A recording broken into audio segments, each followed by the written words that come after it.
تو یہ تو آپ نے پڑھ لیا. اب یہ ہے کیا؟ یہ ہے اللہ سبحانہ و تعالی جس وقت قرآن نازل کر رہا تھا اس وقت تم نہیں تھے، اس وقت میں نہیں تھا. کون مخاطب تھا؟ مخاطب کون تھا؟ کون تھا جسے اللہ کہہ رہا ہے، جسے اللہ سنا رہا ہے؟ امت کو بعد میں سنایا گیا، پہلے کوئی تھا جسے سنا رہا تھا. اب جب جن کو سنایا جا رہا ان کا نام نہیں لیا، ان کا نام نہیں لیا، ان کے بارے میں ایک جملہ کہہ دیا. کیا کہا؟ الف لام میم. مراد کیا ہے؟ اے آل محمد. الف لام میم سے کیا مراد ہے؟ آل محمد. یہ قرآن تمہارے لیے ہے، تمہارا کام ہے امت تک پہنچانا. اس کا مطلب یہ ہے کہ اللہ کا پہلا مخاطب آل محمد کی ذات ہے. الف لام میم سے مراد کیا چیز ہے؟ آل محمد. صلوات پڑھ دے محمد اللہم صلی علی محمد وآلِ محمد. ایک اور صلوات پڑھ دے محمد وآلِ محمد. اللہم صلی علی محمد وآلِ محمد. آل محمد. جب بھی قرآن مجید پڑھو غور کرو، فکر کرو، تدبر کرو. قرآن مجید صرف پڑھنے کی چیز نہیں ہے، سمجھنے کی چیز ہے. کاش قرآن کو صرف پڑھا نہ گیا ہو، قرآن کو سمجھا گیا ہو، قرآن کو رٹا نہ گیا ہو، قرآن کو سمجھا ہوتا. اگر قرآن کو سمجھا گیا ہوتا تو کتنی مشکلیں آسان ہو جاتی، کتنی پریشانیاں امت کی ختم ہو گئی. لیکن چونکہ جو سرکار دو عالم نے جس انداز سے قرآن امت تک پہنچایا، اس کے بعد قرآن امت تک نہ پہنچا. اور انشاءاللہ کل کی مجلس میں ہم اس کے اوپر تفصیل سے گزارش کریں گے. آج بس مسائل کی منزل تک تاکہ ایک تحقیق کی ہے، ایک تحقیق ہے جو روایات میں موجود ہیں وہ آپ کے سامنے میں نے گزارش کی ہے. انشاءاللہ مجھے امید ہے کہ آپ کل سے اس کے اوپر سوچیں گے. سوچنا بھی آپ کا کام ہے، خالی مجلس سے سننا آپ کا کام نہیں ہے، اس کے اوپر غور و فکر کرنے کا کام ہے جو میں کہہ رہا ہوں. عزیزان گرامی، ہم عاشور کے قریب جا رہے ہیں اور ایک دن وہ آئے گا کہ جس کے بعد پھر کون کہیں آئے گا، کون کس سے ملے گا، کون کس سے گفتگو کرے گا، کہاں یہ فرش رضا ہو. یہ فرش رضا ہمیں جوڑنے کا کام کرتا ہے، یہ فرش رضا ہمیں ایک دوسرے سے ملاتا ہے اور پھر مل جل کر کے ہم ذکر حسین کرتے ہیں. عزاداروں، اس فرش رضا کی قدر کیجیے، اس لیے کہ اس فرش رضا سے ہمیں دین ملتا ہے، دین کی حفاظت کا جذبہ آتا ہے. آپ خود دیکھیں، میں اب کل کی مجلس کے لیے جو مجھے بیان کرنا تھا کہ میں نہیں کر پایا، لیکن میں صرف اتنا بات کہہ رہا ہوں. ہمارے عزیز ہم اس بات کے اوپر گواہ ہیں کہ آج پوری دنیا ایک طرف ہے اور صرف اس وقت فلسطین کے لیے، غزہ کے لیے، مظلوم عوام کے لیے کہیں سے کوئی آواز بلند نہیں ہے. یہ مسلمان کہ ایک ایک دن میں 100 لاشیں ہیں. تو میں نے ایک دن مسائل پڑھے تھے، خدا کی قسم کہ ہم کیسے مسلمان ہیں. ہم قیامت کے دن ہمارا حشر کس کے ساتھ ہوگا اگر آج ہم فلسطین کے لیے آواز بلند نہیں کرتے، آج ظالم امریکہ اور اسرائیل کی مذمت نہیں کرتے، تو خدا کی قسم قیامت کے دن ہم امریکہ کے ساتھ ہوں گے، فلسطین کے ساتھ نہیں ہوں گے. اور یہ جو بچے کے یہاں آج جو شہید کیے جا رہے ہیں، جو عورتیں بیوہ کی جا رہی ہیں، جو جوان شہید کیے جا رہے ہیں، میں کیا کہوں کہ ماہ مبارک رمضان میں خدا کی قسم جس حالت میں اس امت نے روزے رکھے ہیں خدا ایسا کسی کو نہ کرے. میں مولا عباس کے مسائل پڑھوں گا لیکن میں اس وقت میرے سامنے زندہ کربلا ہے فلسطین، مگر میں یہ نہیں کہوں گا خدا را وہ شیعہ نہیں ہے کہ تم ان سے نفرت کرتے ہو، وہ شیعہ نہیں ہے فلسطین والے، وہ سنی ہیں، مگر سنی شیعہ وہ کرتا ہے جو مسلمان نہیں ہے. جو مسلمان ہے جس کے اندر ذرہ برابر بھی ایمان ہے، جس نے ذرہ برابر بھی ایمان کی دمک دیکھی ہے، وہ شیعہ سنی نہیں کرتا، وہ یہ دیکھتا ہے کہ میرے نبی کا چاہنے والا ہے یا نہیں. خدا کی قسم. اچھا آج ایسے افراد بھی وہاں ہیں کہ جن کا کوئی نہیں بچا، جن کی کوئی جنازے دفن کرنے والا نہیں بچا. اب کیا کہہ رہے ہیں؟ میرے دن کی مجلس میری جو ہے وہ چینل والوں نے بند کر دی، مجھے بند کر دیں اس لیے کہ ڈر اسی کو ہوگا میں چینل کے لیے مجلس نہیں پڑھتا، میں میرا چینل جو ہے بیچ میں بلاک کر دیتی ہے. فیس بک والے کہ اس کی بات جو ہے وہ اسرائیل کے خلاف بولتا ہے، اب میرا گلا بھی کاٹ دو گے تب بھی بولوں گا. میرے چینل کی کوئی حیثیت نہیں ہے، پھر وہی نشر جا رہا ہے. دن کی میری تقریر جو ہے 10 منٹ کی صرف گئی، کیوں کہ میں فلسطین کے حق میں بول رہا تھا. کیا ہمیں فلسطین کے حق میں بولنے کی بھی اجازت نہیں ہے؟ کیا ہم ان کے لیے آواز بلند نہیں کر سکتے؟ پھر جو فلسطین کے لیے نہیں بول سکتا، خدا کی قسم وہ حسین کے لیے نہیں بول سکتا. اسے حسین کے لیے بولنے کی ضرورت بھی نہیں ہے. آج ایسے بوڑھے باپ ہیں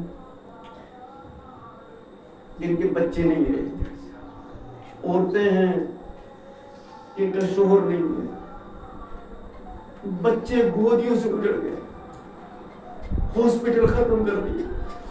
آج وہ روٹی لینے جاتے ہیں تو ان کو گولیاں ماری جاتی ہیں.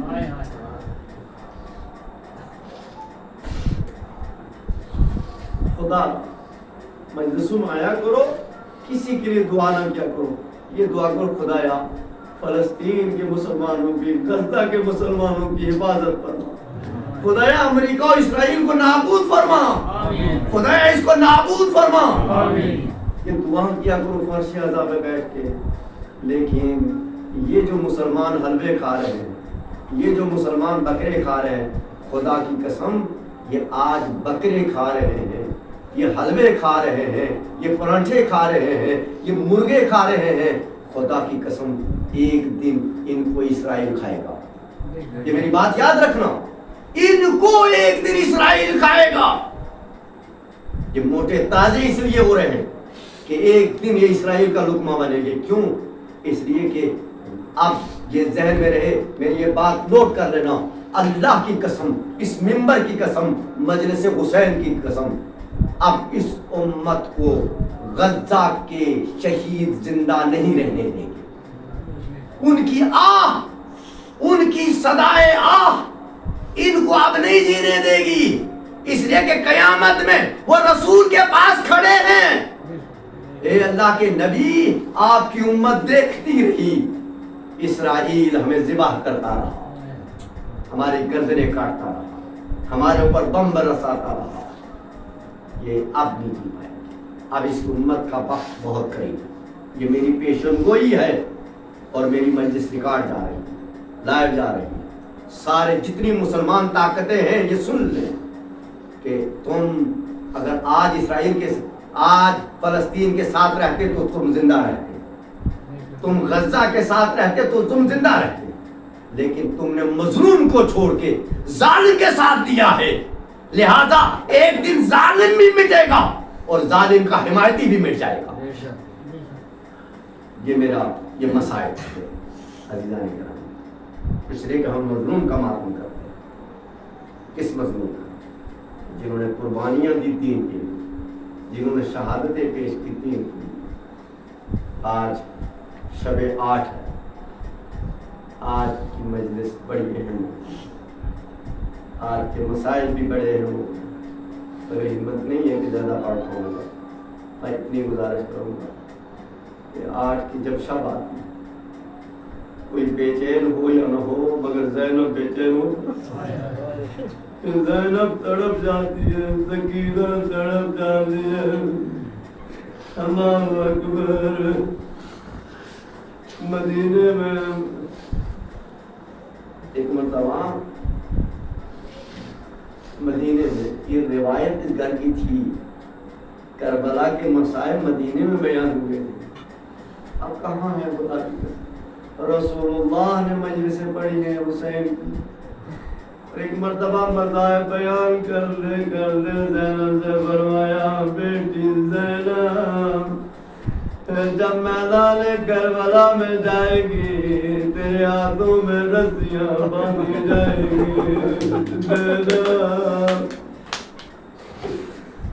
زینب تیرے در سے ردا چلی جائے گی،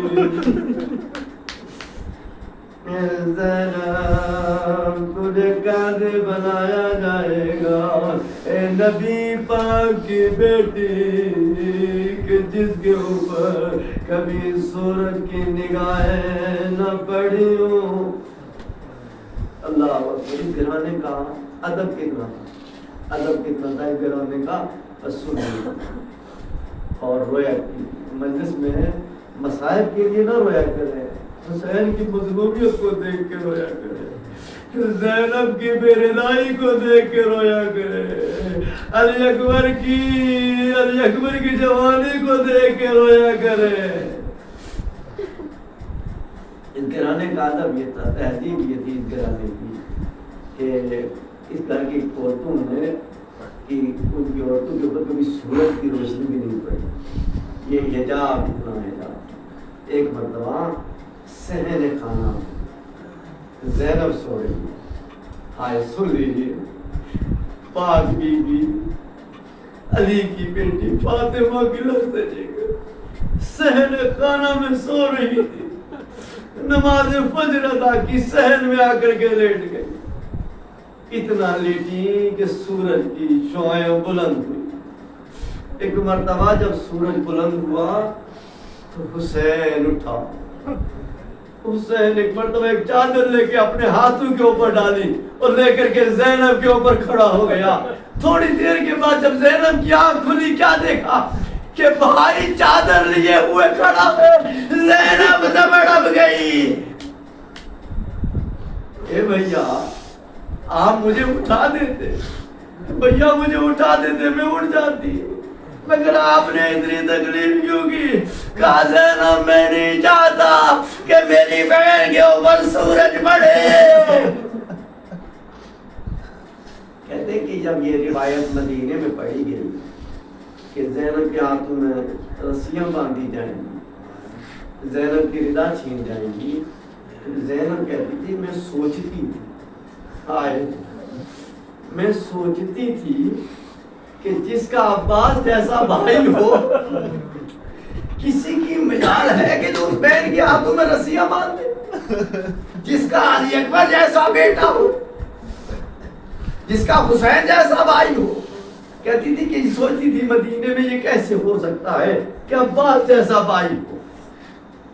لیکن جب کربلا میں یہ قافلہ آیا، لٹا ہوا قافلہ، آئے غریب الوطن قافلہ، جب کربلا میں یہ قافلہ پہنچا، روز عاشورہ آئے، کہتے ہیں کہ ایک مرتبہ تاریخ کہتے ہیں کہ ابھی شب عاشور تھی، رات کا وقت تھا، ایک خیمے میں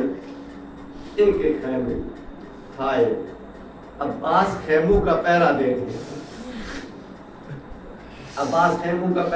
رہے تھے، کسی خیمے میں عباس دیکھا کہ کوئی ماں اپنے بچے کو تیار کر رہی ہے، کہہ رہی ہے میرے لال میں تجھے دودھ نہیں بخشوں گی اگر تو نے کل قربان ہونے میں دیر کر دی۔ کوئی بچے کو، کوئی ماں اپنے 6 مہینے کے بچے کو کہہ رہی تھی علی اصغر بے زبان تو ہے مگر ایسا کرنا۔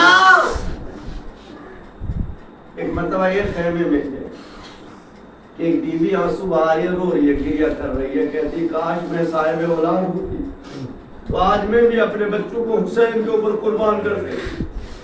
ایک بیوی ہے نکاح اوڑے ہوئے، پریشان ہے، رو رہی ہے، گریہ کر رہی ہے، عزاداروں میں نہیں پڑھ پاؤں گا۔ ایک مرتبہ جناب عباس خیمے میں اندر گئے، جا کر کے ایک مرتبہ پوچھا بی بی تو کیوں گریہ کر رہی ہے، آپ گریہ کیوں کر رہی بی بی؟ ایک مرتبہ پلٹ کے آئی، بھیا عباس تم نہیں جانتے میں کیوں گریہ کر رہی ہوں؟ کہا بہن مجھے بتاؤ تمہارا غلام حاضر ہے، میں تمہاری خدمت کے کار نہیں آیا۔ کہا میں زینب کے خیمے میں گئی، زینب اپنے بچوں کو تیار کر رہی تھی۔ رباب کے خیمے میں گئی، رباب اپنے بچے کو تیار کر رہی تھی۔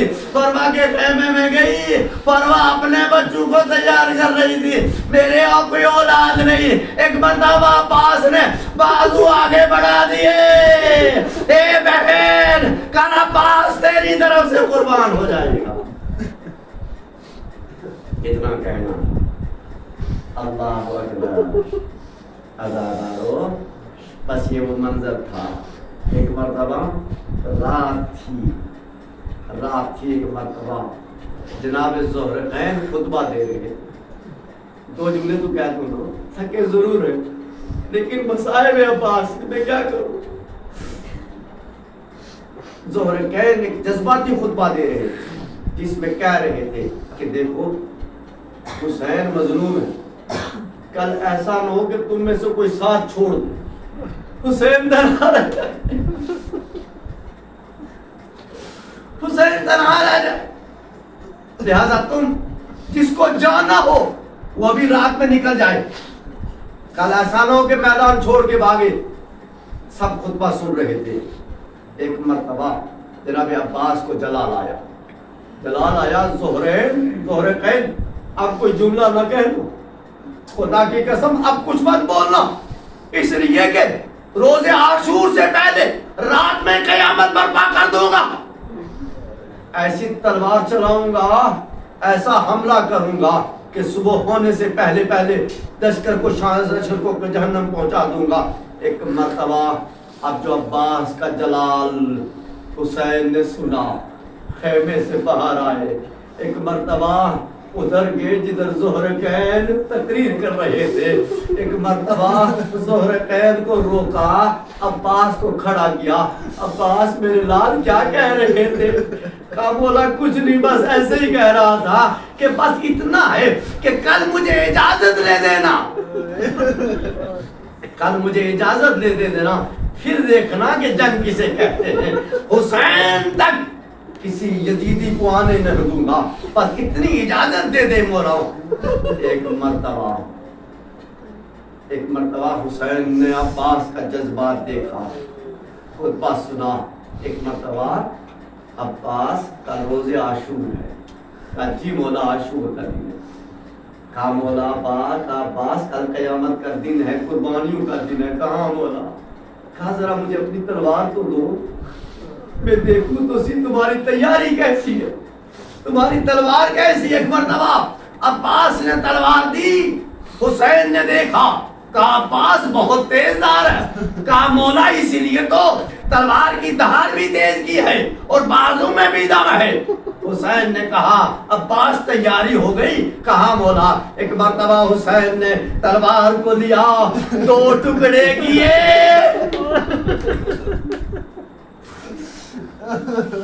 دو ٹکڑے کیے، ایک مرتبہ ایک چھوٹی ٹکڑا عباس کے ہاتھ میں دیا، بس عباس سمجھ گئے، اے وقا اب مجھے یقین ہو گیا زینب کی چادر چھن جائے گی، علی اکبر کے سینے میں برچھی لگے گی، قاسم کا لاشا پامال ہوگا۔